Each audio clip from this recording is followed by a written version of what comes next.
மாமா இத ஃபோன் பண்ணாரக்கா? அவர் எப்ப வருவேன்னு சொன்னாரக்கா? வருவாரு. எப்படியும் அங்க பார்த்து பேசிட்டு அவர் கிளம்பி வரணும்ல. எங்கம்மா போயிட போறாரு? எப்படி இருந்தாலும் இங்க வந்தானே ஆகணும். முக்கியமான வேலையில கொடுத்துருக்கு. அலசி ஆரஞ்செல்லாம் தேடிட்டு வரணும். வரட்டும், பாப்போம். வந்துருவாரு எப்படி? மாமா மாமா மாமா போன வேலை முடிஞ்சிடுச்சா? மாமா காஃபி போட்டு கொண்டு வரட்டா? இல்ல வேண்டாமா, நான் வரும்போது சாப்பிடுறேன். மாமா போன விஷயம் என்னாச்சு மாமா? எல்லாம் நல்லபடியா முடிஞ்சதில்ல? நான் கொஞ்சம் அதிகபட்சமா கேக்குறேன்னு நினைக்க வேண்டாம். நம்ம வீட்ல எல்லாருமே நீங்க என்ன சொல்வீங்களோன்னு ஆர்வமா இருக்காங்க மாமா.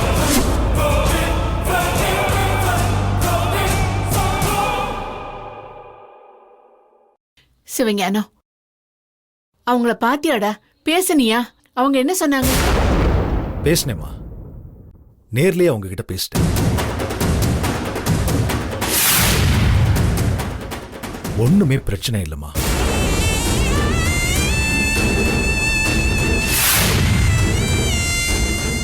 சரவண மேல எந்த தப்பும் இல்லை. அவன் அந்த கடையில வேலைதாம பார்த்துட்டு இருக்கான்.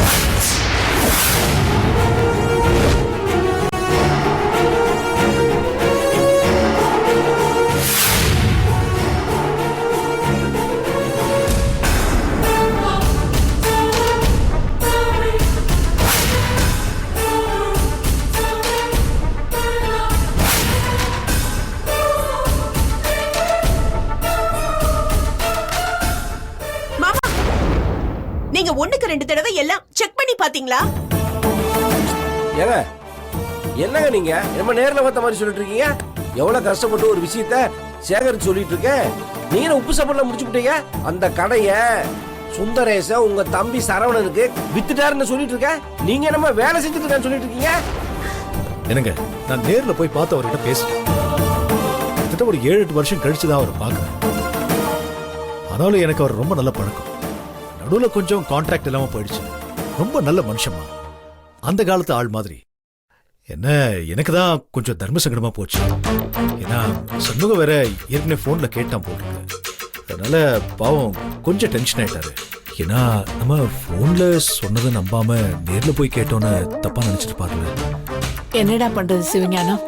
நம்ம வீட்டுல நடக்கிற பிரச்சனையில எல்லாரும் விசாரணை பண்ண சொன்னாங்க. இதெல்லாம் வெளியில சொல்லிட்டு இருக்கவா முடியும்? அது நமக்கு தரடா கேவலம். நம்ம பிள்ளைய நாமளே நம்பாம கேக்குறது அசிங்கம்டா. என்னடா பண்றது? கேள்வி வந்த உடனே பதில் சொல்லித்தானே ஆகணும்.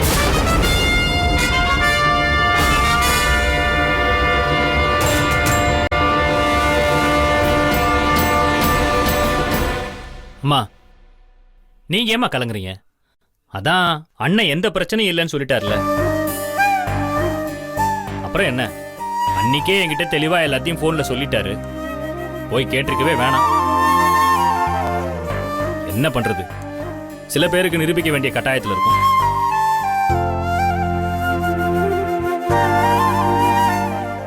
என்ன ஒண்ணு, நம்மளே பெரிய கடை வச்சிருக்கோம். அவனை ஏன் அங்க வேலை பார்க்கணும்னு சில பதில் சொல்ல முடியாத கேள்வி வந்து போச்சு. ஆனாலும் அது ஒரு பெரிய விஷயமே இல்லை. சரவண இந்த தொழில அனுபவம் வேணும்னு சொல்லி தானே போய் வேலை பார்க்கறான். இங்க பாருங்க, எல்லாருக்கும் நான் ஒரு விஷயம் தெளிவா சொல்லிக்க விரும்புறேன். இனிமே யாரும் சரவண விஷயத்தை பத்தி பிரச்சனை பண்ண வேண்டும். அவன் சுந்தரேசன் சார் கடையில வேலை பார்க்கறான், அவ்வளவுதான். மாமா, நீங்க அந்த டாக்குமெண்ட்ஸ் எல்லாம் வாங்கி கடை யார் பேர்ல இருக்குன்னு செக் பண்ணீங்களா மாமா? இங்க பாருங்க, அத மாமா தீவிரமா விசாரிச்சேன்னு சொல்றாருல்ல. இன்னும் எத்தனை தடவை அதையே கேட்டுட்டு இருப்பீங்க? ஒரு தடவை சொன்னாலும் 10,000 தடவை சொன்னாலும் உண்மை என்னைக்குமே மாற போறதில்ல. இங்க சும்மா அதையே பேசிக்கிட்டு ஏற்கனவே அவருக்கு நெஞ்சு வலி வந்து பிரச்சனையா இருக்கு. டென்ஷன் கொடுக்க வேண்டாம்னு டாக்டர் சொல்லிருக்காங்க. உன் டென்ஷனே பெரிய டென்ஷனா இருக்கும் போல இருக்கு. ஏய் அடங்கு. ஏதோ ஒரு தடவை உன் பக்கம் காத்தடிச்சதுனால ஒரு ரேடியோ ஆடாத. நான் மாமா கிட்ட எதுக்கும் கன்ஃபார்ம் பண்ணிக்கிறதுக்கு தான் கேக்குறேன். இங்க பாருமா வைஜெயந்தி, எல்லாத்தையுமே நான் செக் பண்ணி பார்த்துட்டேன். அவங்க கடையில சரவணம் வேலைக்கு மட்டும் தான் சேர்ந்திருக்கான். போதுமா? இந்த பேச்சை இதோட முடிச்சுக்கலாம். வீட்டுல ஒருத்தரை மட்டும் மையப்படுத்தி எல்லாரும் குத்தி காட்டி பேசுறத தயவு செஞ்சு இந்த நிமிஷத்தோட விட்டுருங்க. ஆக்கப்பூர்வமா பண்றதுக்கு நிறைய விஷயம் இருக்கு. அதையெல்லாம் போய் பாருங்க. இல்லைங்க, இதுல ஏதோ தப்பு நடந்திருக்கு. நீங்க அந்த ரெக்கார்ட்ல நல்லா பாத்தீங்களா? மாப்பிள, அப்பமா உண்மை வெளியே வரல. நான் தான் என் 2 கண்ணால பார்த்தாச்சு பேசியாச்சுன்னு சொல்றேன்ல. பேச்சை இதோட விடுறீங்களா? அவருக்கு மட்டும் இல்ல, எல்லாருக்கும் தான் சொல்றேன். அண்ணா நான் உங்கள்கிட்ட வந்து ஒண்ணு இல்லடா, ஒண்ணு இல்ல. நீ டென்ஷனே ஆகாத. போ.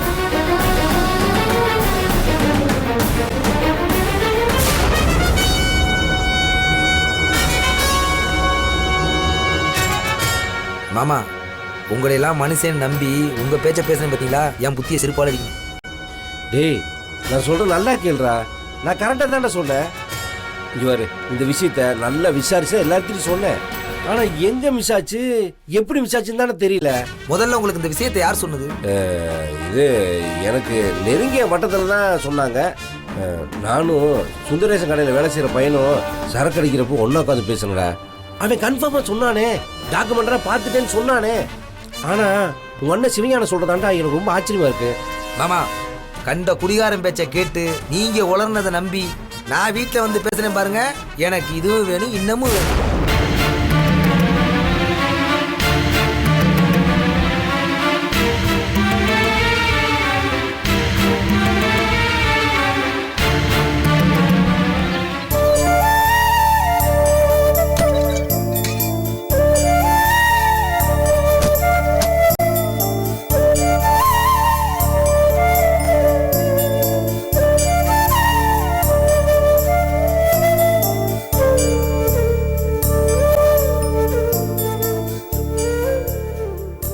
ஏங்க, என்னங்க ஆச்சு?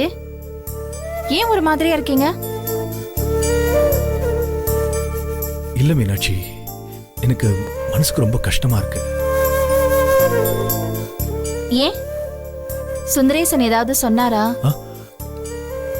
அவர்கிட்ட நம்ம தம்பி வேலை பார்க்கறத நினைச்சு வருத்தப்படுறீங்களா? வீட்டுல எல்லார் முன்னாடியும் சொல்லவும் முடியாம மெல்லவும் முடியாம கஷ்டப்பட்டாலும்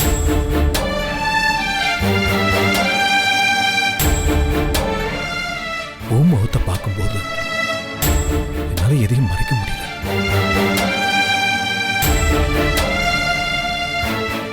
மீனாட்சி,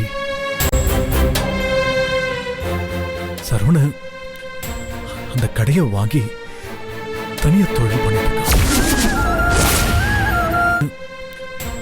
அந்த கடையை வாங்கி தனியா தொழில் பண்ணிட்டு இருக்கான்.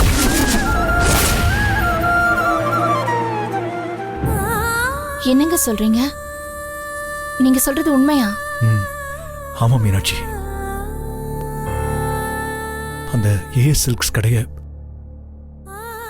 அவன் பேருக்கே மாத்தி எழுதி கொடுத்துட்டான்.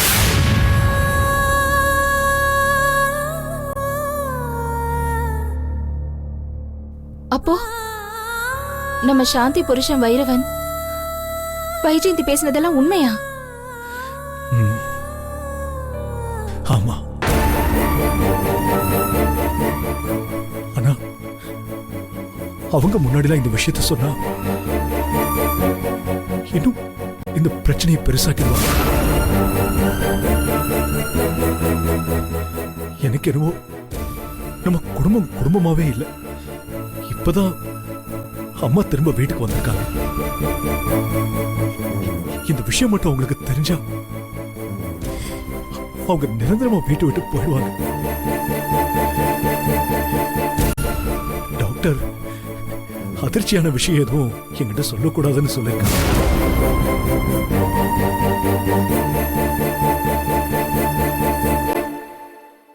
இதுக்கு மேல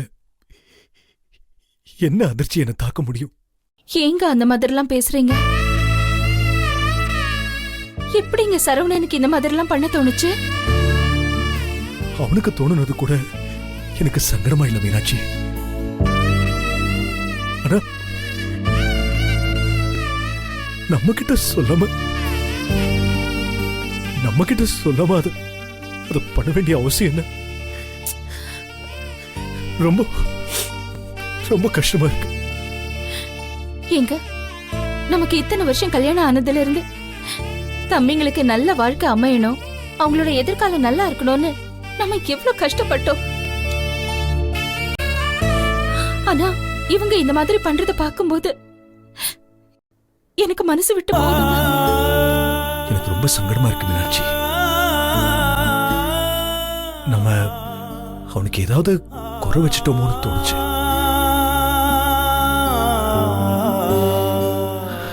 யோசிச்சு யோசிச்சு பார்த்தேன். ஆனா எனக்கு எதுவும் ஞாபகத்துக்கு வரல. நல்லா படிக்க வச்சேன், காலேஜை முடிக்க வச்சேன். அவனோட சுதந்திரத்துல, எண்ணத்துல, பேச்சுல எதுலையுமே நான் குறுக்க வந்தது இல்லையே. அதே மாதிரி இன்னைக்கும் என்கிட்ட அந்த கடையை வாங்க போறேன், பிசினஸ் பண்ண போறேன்னு சொல்லியிருந்தா சந்தோஷமா நானே அவனுக்கு கடை வச்சு கொடுத்துருப்பேனே. இல்ல அந்த கடையை நான் வாங்கியே கொடுத்துருப்பேன். நம்ம கிட்ட மறைச்சு ஒரு விஷயத்த பண்ணணும்னு நினைக்கிற அளவுக்கு நம்ம அந்நியமா போயிட்டோன்னு நினைக்கும் போது மனசுக்கு ரொம்ப நெருடலா இருக்கு. இங்க பாருங்க, இப்பெல்லாம் மனுஷங்களை புரிஞ்சுக்கவே முடியலங்க. ஏன்னா முதல்ல ஆனந்திய பார்க்கும்போது இந்த வீட்டோட ஆலமரத்து கிளையா இருப்பான்னு தானே அவளை நம்ம இந்த வீட்டுக்கு கூட்டிட்டு வந்தோம். ஆனா இன்னைக்கு அவ ஏன் புருஷன், ஏன் குடும்பம்னு பிரிச்சு பேசுறா. அவளை சொல்லி தப்பில்லைங்க. அவங்க குடும்பத்தை பார்க்க வேண்டியதானே. ஆனா அதுக்காக நம்ம கிட்ட சொல்ல முடியாத அளவுக்கு நம்ம வேத்தாளாயிட்டோமா? வேடிக்கையா இருக்குங்க. முன்னெல்லாம் ஆனந்தி என்ன தப்பா பேசும்போதும் அவமானப்படுத்தும் போதும், ஏன் என்ன மலடின்னு சொல்லி காட்டும் போது கூட எனக்கு ரொம்ப கஷ்டமா இருக்கும். அப்புறம் சின்ன பொண்ணு தானே பாவம்னு நினைச்சு விட்டுருவேன். தான் புருஷன் சம்பாதிக்கணும்னு அவ பேசும்போது கூட பிறந்த வீட்டுல அவளுக்கு யாரும் செய்யல, புருஷன் கையால அவ வாழணும்னு ஆசைப்படுறான்னு என்ன நானே சமாதானப்படுத்திக்குவேன். ஆனா இப்ப நடந்த விஷயம் அந்த மாதிரி இல்லைங்க.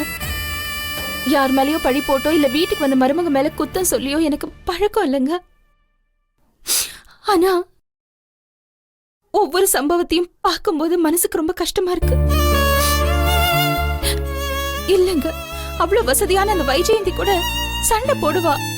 ஆனா பிரிஞ்சு போகணும்னு நினைக்க மாட்டா, பிரச்சனை பண்ணணும்னு நினைக்க மாட்டா.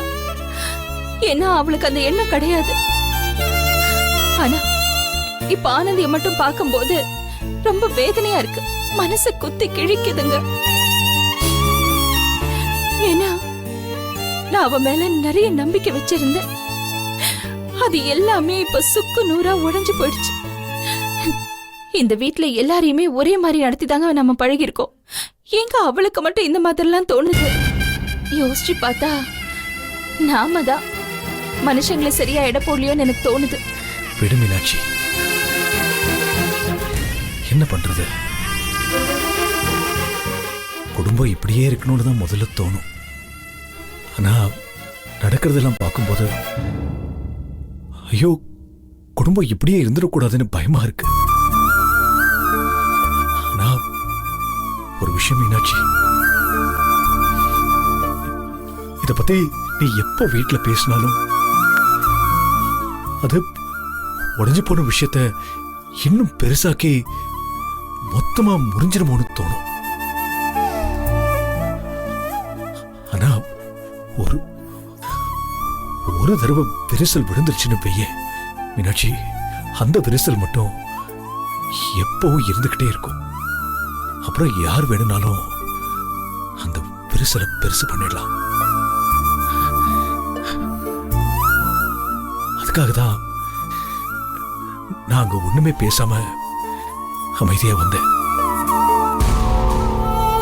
அதே மாதிரி நீயும் இதை பெருசுப்படுத்தாத, விட்டு பாரு.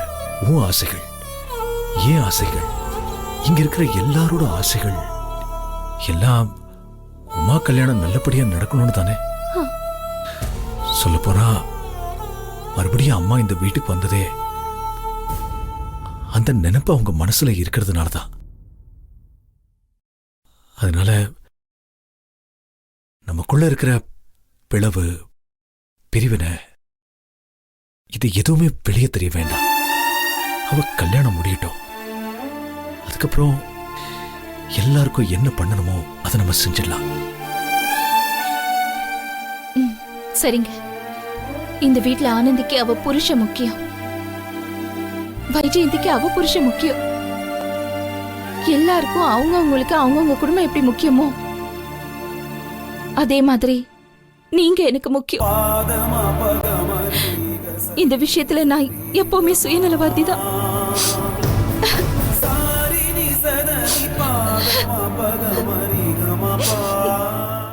என்ன சார் பண்றது? எனக்கு நேர்ல வந்து இன்விடேஷன் கொடுக்கணும் தான் ஆசை. ஆனா டைம் ரொம்ப ஷார்ட்டா இருக்கு. நான் பேங்க்ல எல்லா ஸ்டாஃப்ஸ்க்கும் இன்ஃபார்ம் பண்ணிட்டேன்.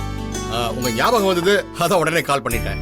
சார், நான் நாகர்கோயிலுக்கு வந்து உங்களையும் உங்க ஒய்ஃபையும் கூப்பிட்ட மாதிரி நினைச்சுக்கிட்டு நீங்க கல்யாணத்துக்கு வந்து என் பையனை ஆசீர்வாதம் பண்ணணும். மிஸ் பண்ணிடாதீங்க சார். உங்க 2 பேரையும் நான் எதிர்பார்த்துட்டு இருக்கேன். ப்ளீஸ் 2 பேரும் வந்துருங்க.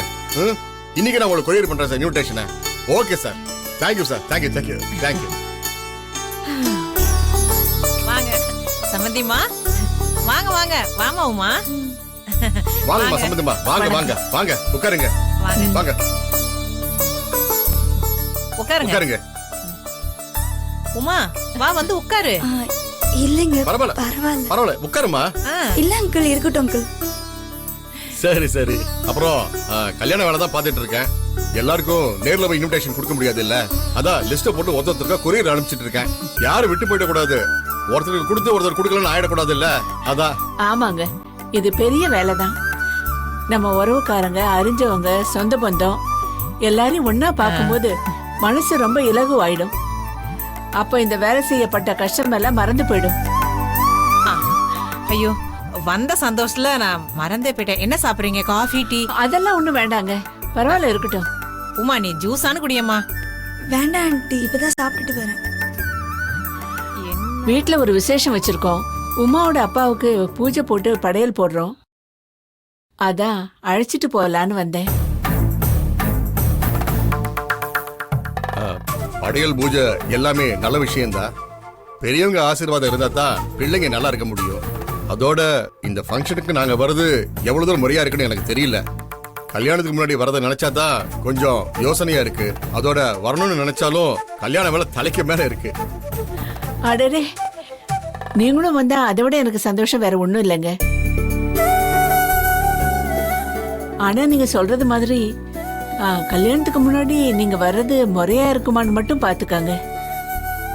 அதுல எனக்கு எந்த வருத்தமும் இல்ல. ஏன்னா சம்பிரதாயம்னு ஒண்ணு இருக்குல்ல. இந்த விசேஷத்துக்கு பானு வரணும்.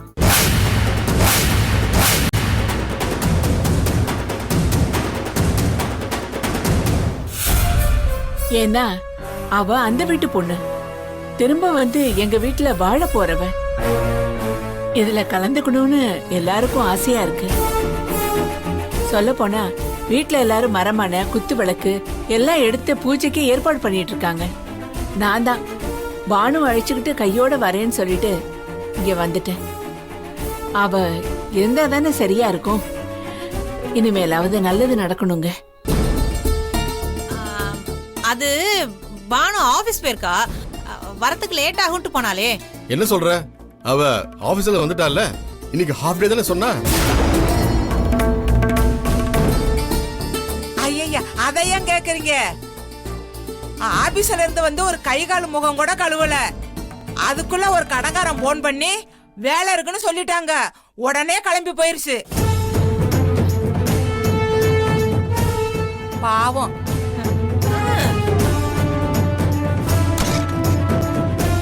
மா,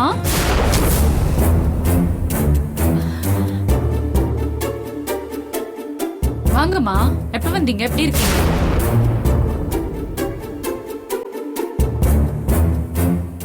பானு, நீ ஆபீஸுக்கு போல? நீ போயிட்டேன்னு நான் நினைச்சிட்டே இருந்தேன். நீ ரூம்ல தான் இருந்தியா? நான் உன்னை கவனிக்கவே இல்லை பாரு. பாவம், நீ போயிட்டேன்னு நினைச்சிட்டு நான் மத்தியானம் சாப்பாடு கூட வைக்கலன்னா பாரு. நீ கேண்டீன்ல சாப்பிட்டுப்பேன்னு நினைச்சேன் இல்ல. ஹலோ, உன்னால சமைக்க முடியாதுங்கிறத ஸ்ட்ரைட்டா சொல்லு. அதே நான் ஆபீஸ் போயிட்டேன்னு நினைச்சேன்னு அப்படி இப்படின்னு என்னமோ உளறிட்டு இருக்கேன்.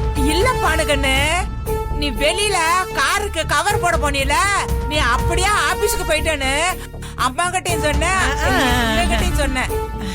சரி போதும், பேசுறது கொஞ்சம் நிறுத்துறீங்களா? அப்புறமா கல்யாண வேலையெல்லாம் எப்படி போயிட்டு இருக்கு? கல்யாணம் ரொம்ப நெருங்கிட்டு இருக்கு போல. உங்களுக்கு ஒன்றும் ப்ராப்ளம் இல்ல, டென்ஷன் இல்லல்ல? ஒண்ணும் இல்ல பானு, நம்ம வீட்டுல உமாவோட அப்பாவுக்கு படையல் போடுறோம். உமா நம்ம வீட்டு கடைக்குட்டி இல்லையா? ஏற்கனவே நிறைய தடை வந்து போய் இப்பதான் எல்லாம் கைகூடி வந்திருக்கு. அதான் ஒரு பூஜை பண்ணிடலான்னு. நீயும் வந்தா பூஜையை எல்லாரும் சேர்ந்து சிறப்பா பண்ணிடலாம்ல.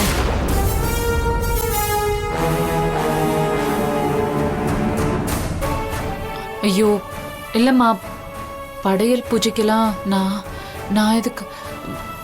ஏற்கனவே நிறைய கசப்பான விஷயங்கள் எல்லாம் நடந்துருச்சு. நான் இன்னைக்கு உங்களை கொண்டு வந்து விடும்போதே ரொம்ப தர்ம சங்கடமா இருந்துச்சு எனக்கு. ஆனா ஆனந்தி தான் என்ன ரொம்ப கம்பல் பண்ணி உள்ள கூட்டிட்டு வந்தா. என்ன பானு, நீ அதுக்காக வீட்டுக்கு வராம இருக்க போறியா? என்ன பழசிய நினைச்சிட்டு இருந்தா எப்படிமா? அம்மா ஆக்சுவலி சில விஷயங்கள் எல்லாம் எனக்கு ஈடுபாடு இல்லை. எனக்கு இந்த சாஸ்திர சம்பிரதாயம் எல்லாம் பெருசா தெரியாது, நம்பிக்கையும் இல்லை. சொல்லப்போனா எனக்கு கடவுள் நம்பிக்கையே எனக்கு ரொம்ப குறைஞ்சு போச்சு. அம்மா கோயிலுக்கு கூப்பிட்டா கூட நான் போக மாட்டேம்மா. நீங்க வேணா சொல்லுங்க, எங்கேயாவது கோயிலுக்கு போகணும் வெளியில போகணும்னா சொல்லுங்க, நான் உங்களுக்காக டைம் டெடிகேட் பண்றேன். ஆனா வீட்டுல காமனா ஒரு ஃபங்க்ஷன் வச்சு எல்லாரும் இருக்கிற இடத்துக்கு என்ன கூப்பிடாதீங்கம்மா ப்ளீஸ், என்னால வர முடியாது. இல்ல பானு, உன்னை பத்தி எனக்கு நல்லாவே தெரியும். ஆனா நமக்கு பிடிச்சது பிடிக்கலங்கிற விஷயத்தை தாண்டி குடும்பத்துக்காக சில விஷயங்களை பண்ணித்தானே ஆகணும். சொல்லு, எல்லா மருமகளும் ஒன்னா இருக்கும்போது நீ மட்டும். அம்மா, நீங்க எதுவும் தப்பா எடுத்துக்காதீங்க. பானு சில விஷயங்கள அப்படிதான் மனசுல பட்டதை டக்குன்னு சொல்லிடுவா. நாங்களே அவளை பெருசா கம்பல் பண்ண மாட்டோம். போன வருஷம் குலதெய்வம் பூஜைக்கு கூப்பிட்டப்ப கூட வரமாட்டேன்னு சொல்லிட்டா. அப்புறம் நானும் லட்சுமி தான் போயிட்டு வந்தோம். ஏன் அவ பெரிய மனுஷன் ஆனப்ப கூட சடங்கு எதுவும் இருக்கக்கூடாதுன்னு ஸ்ட்ரிக்டா ஆர்டர் போட்டுட்டா. இதெல்லாம் ஊரை கூட்டி தண்டனை போற விஷயமானு டென்ஷன் ஆயிட்டா. அவ என்னைக்குமே அப்படிதான்மா.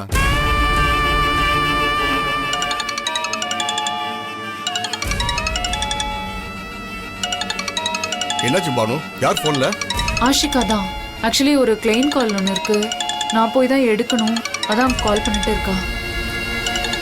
ஆக்சுவலி கிளம்பணும், ஆனா அம்மா பார்த்தோன்னே பேசலான்னு இருந்தேன். சரி, நீ ஆபீஸ்க்கு கிளம்புமா. நான் அம்மாட்ட சொல்றேன், நீ கவலைப்படாம போ. அவங்களுக்கு புரியுற மாதிரி நான் எடுத்து சொல்றேன். அவங்க ஒண்ணும் நினைச்சுக்க மாட்டாங்கம்மா. உன் மேல எவ்வளவு பிரிய வச்சிருக்காங்க தெரியுமா? நீ போயிட்டு வா பானு, ஜாக்கிரதை போயிட்டு வா. காரை மெதுவா ஓட்டு, ஓகே? பைமா.